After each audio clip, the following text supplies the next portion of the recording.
Hey guys, welcome back. So I'm off today from work, so I thought I'd go ahead and pop in here and do a Friday reads. I don't get a chance to do them very much because by the time I get home, you know, it gets too dark and everything. But it's a beautiful sunny day, even though also a very snowy day. I'm hoping it'll melt everything that we got the past couple of days out there. But anyway, let me get you caught up on what I've read so far. I've only really completed one book, which was an audiobook called Dark Matter by Michelle Paver. It was narrated by Jeremy Northam. It was pretty decent. I enjoyed it. It's sort of a ghostly feel to it. It's a rather... I've seen the book before. I wish I would have kind of just picked up the book when it came in, but it was only like yay big. Not a super long story, but it's set in like 1930s, and our main character was Jack Miller. He's sort of a disgruntled fella. He's got a dead-end job he's not too happy with. It's not making him enough money to really support him very much or even help him pay his rent. He's kind of having trouble. And he's sort of given an opportunity, it kind of just falls into his lap, to join this Arctic expedition where he can finally utilize his skills. He's actually a specialist wireless operator, so he'd be able to be the communications expert on this expedition. And I think he's looking forward to it too because it'll give him a sense of companionship. Even though, as the story opens up, he senses his position, his class status compared to these other people that are going to be on the expedition. But he does form a close friendship with at least one of them, so he decides to go ahead and join the expedition. But due to strange circumstances and events through the course of the story, one by one, the various expedition members are forced to leave until it's just Jack in this lonely, isolated outpost on a place called Gruhuken, which is apparently described as haunted. In fact, the ship that they hired to take them out there almost doesn't want to take them out there when they find the location that they're going to. It tries to convince them, don't go, don't go. And I think the narration did really well with conveying the sort of the loneliness of the area that he's in and the thoughts running through his head as you know, that isolation sets in and the thoughts of, is there something out there with him? And it did give you a definitely creep factor to it. I thought overall it was a fairly decent story, so I enjoyed it enough that I do want to pick up the author's other book, which I think is called Thin Air, and I'll check into that one later, but I did enjoy it. What I'm currently listening to is one I just sort of fell into. Let me see if I can bring it up. It's called Pont Neuf by Max Beard, and this is kind of a blurry image of it on Audible for some reason. I'm just going to read you the synopsis because I'm not even sure exactly what's going on here. It's not thrilling me so far, but I'm going to stick with it. It's because it says, can a young war correspondent find herself and follow her heart? In this work of historical fiction, 20-something Annie March arrives in France in 1944 intending to write about the war. Soon, however, Annie begins to distance herself from her sometimes mentor, sometimes rival, the great Martha Gellhorn, and Gellhorn's larger-than-life husband, the novelist Ernest Hemingway. She turns to photography in the hopes of making her own name and to her delight discovers that images come more easily than words. So it's some sort of war narrative a bit, and yeah, I'm literally just getting started, so I'm not really sure how I feel about it yet. I have moments of where I think I might just abandon it, and others where I thought I'll just stick with it a little bit further and see what I think about it. But if anybody's heard about it or read it before, let me know whether I should stick with it if you think, or just general thoughts on it. And in terms of the physical book I'm reading, I'm still currently reading The Watchers by Neil Spring. This one's taking me a lot longer than it really should. I've got about another 100 pages left to go. I'm not enjoying it as much as I did his other two books, The Ghost Hunters and the sequel to that, which the name I can't remember at the moment. That featured a character called Harry Price, which I really enjoyed. He's actually a real-life ghost hunter, and he built a story around that character. This one features a young man named Robert Wilding, and due to strange events in the present, he's remembering and recalling and being forced to kind of revisit childhood memories and reconnect with his grandfather, Randall Llewellyn Pritchard. It talks about his fanatical omens about fires in the sky. He thought his grandfather was a bit nuts. He was a bit overly religious, forcing his grandson to pray and talking about these weird lights in the sky. And apparently this story is loosely based on actual UFO sightings in Wales during the 70s. So I want to kind of pop on the Wikipedia and see what that's all about, or if that actually, what more details I can get out of that. But this book kind of wanes between possible alien invasion, possible paranormal aspects, possible cultish aspects. You don't quite know what's going on, and I think it's dragging it out a little bit longer than it needs to be. And that's what's kind of taking me out of it. As I'm getting towards the end now, it's getting a little bit more interesting and a little more exciting.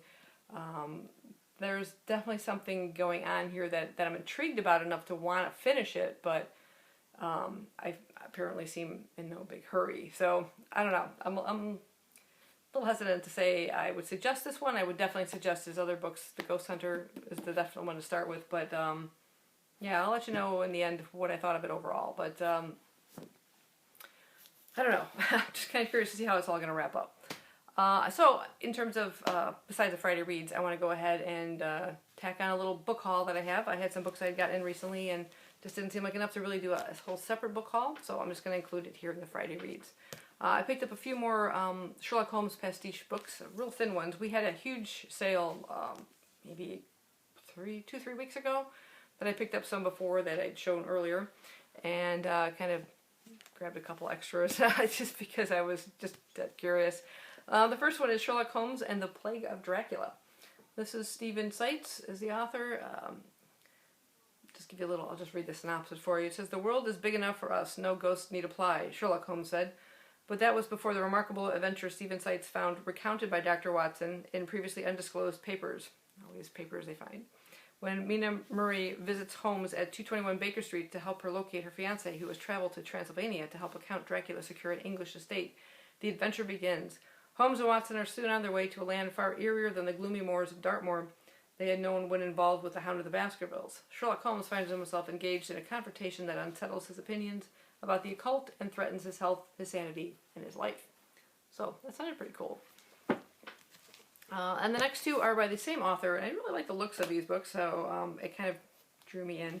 And I've heard of this author before because he wrote, I don't have it here, but he wrote a biography called Bending the Willow about the Jeremy Brett as Sherlock Holmes. And I absolutely love this book, so I thought I'd pick up his fiction. And this is A Shadow of the Rat, and also The Tangled Skein, both by David Stuart Davies. This is a really cool look to them. So, The Shadow of the Rat says, when Sherlock Holmes and Dr. Watson accidentally meet with an old acquaintance, they do not immediately realize that this innocent encounter will draw them into a vast conspiracy. A body found floating in the river, a body which was deliberately been infected with the plague virus, is the first warning, and soon Holmes and Watson find themselves seeking answers at the Bridge of Dreams, a club where a person's even darkest wishes can be granted for a price. So that sounded cool. And this one here says, it is the autumn of 1888, following the successful conclusion of the investigation into the affair of the Hound of the Baskervilles. Sherlock Holmes and Dr. Watson have returned from Dartmoor, little realizing that fate will see them back in Devon before the year is out. Holmes receives a potentially lethal package, the first strand in the tangled skein which he will need to unravel before this exciting adventure is resolved. A threat to Holmes' life, murders on Hampstead Heath, and a strange phantom lady lead Holmes and Watson into the most dangerous investigation they have ever undertaken, an encounter which brings them face to face with evil itself, embodied in Count Dracula, Lord of the Undead.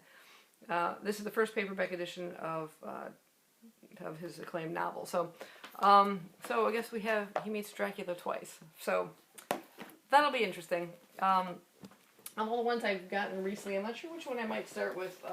I'm looking towards one of David Stuart Davies' books, but there's also the Sherlock Holmes and the Titanic tragedy. So I'm also really intrigued about that one. So I don't know. We'll see. But it might be a little bit of delay before I get to any of these. In addition to those 2 or 3 Sherlock Holmes books, I also got a copy of a weighty tome here.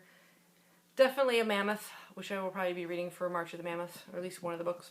This is Ducks Newburyport, by Lucy Ellmann, and a beautiful, practically unread, or probably unread, used copy.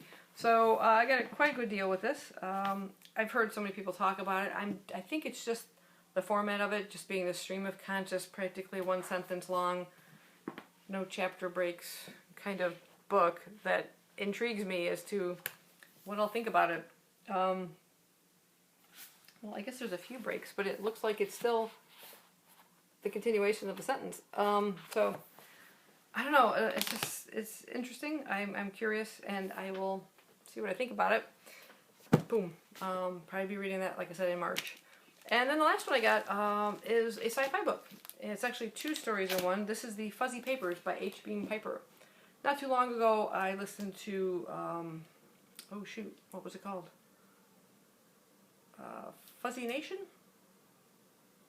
Oh shoot, I can't remember now. I should have thought of that before I started filming. Duh. But it was a John Scalzi book based off of H. Beam Piper's original Fuzzy stories. And it's about this sort of race of creatures that kind of look slightly cat-like, but monkey-like as well. It says it's the most enchanting science fiction creation since the Tribbles tackled the USS Enterprise. The answer, of course, is Little Fuzzy. From out of the imagination of noted author H. Beam Piper, he first began charming sci-fi audiences back in 1962 with the publication of Little Fuzzy. Shortly afterward, a second novel, The Other Human Race, also appeared to the delight of science fiction fans everywhere.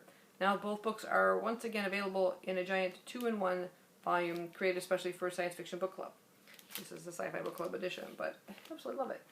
And I snatched it up when I saw it at work, because I kind of wanted to read what the original source work was for this. It says, in this first exciting tale, you'll travel halfway across the galaxy to Zarathustra, a Class 3 uninhabited planet run lock, stock, and barrel by interplanetary mining magnate Victor Grego. He developed it, exploited it, and reaped huge profits without any interference from the Star Federation. But then out of nowhere came freelance prospector Jack Holloway. He's been combing over Zarathustra for several years with little results. That is, of course, until he met the Fuzzies. The creatures had 2 wide eyes and were covered all over with a silky golden fur. They had round heads and big ears and vaguely humanoid faces with little snub noses. But even more intriguing than their appearance was their power to reason and act in a very rational, almost human fashion. If the Fuzzies were a race of intelligent beings, then Zarathustra would automatically become a Class 4 inhabited planet, and Victor Grego's mining privileges would be over. His affluent company wasn't going to allow that to happen, not at any cost. It says basically this guy, Jack Holloway, against the corporation, and how he finds himself at first, more worried about his own profits and everything, and then suddenly becoming this sort of savior for the Fuzzies. I really enjoyed, though, the story told by Jack Scalzi, so I'll be curious to see how like I said, the original source material is. That is what I'm currently reading, what I've read, and what I hauled. So I hope you guys enjoy this sort of combo Friday Reads book haul, and I'm going to get back to reading since I gotta get this thing finished. So thanks for watching, and again, let me know if you guys have read that Pont Neuf by Max Beard, what you thought about it, if it's worth continuing, and I'll see you guys later. Bye bye.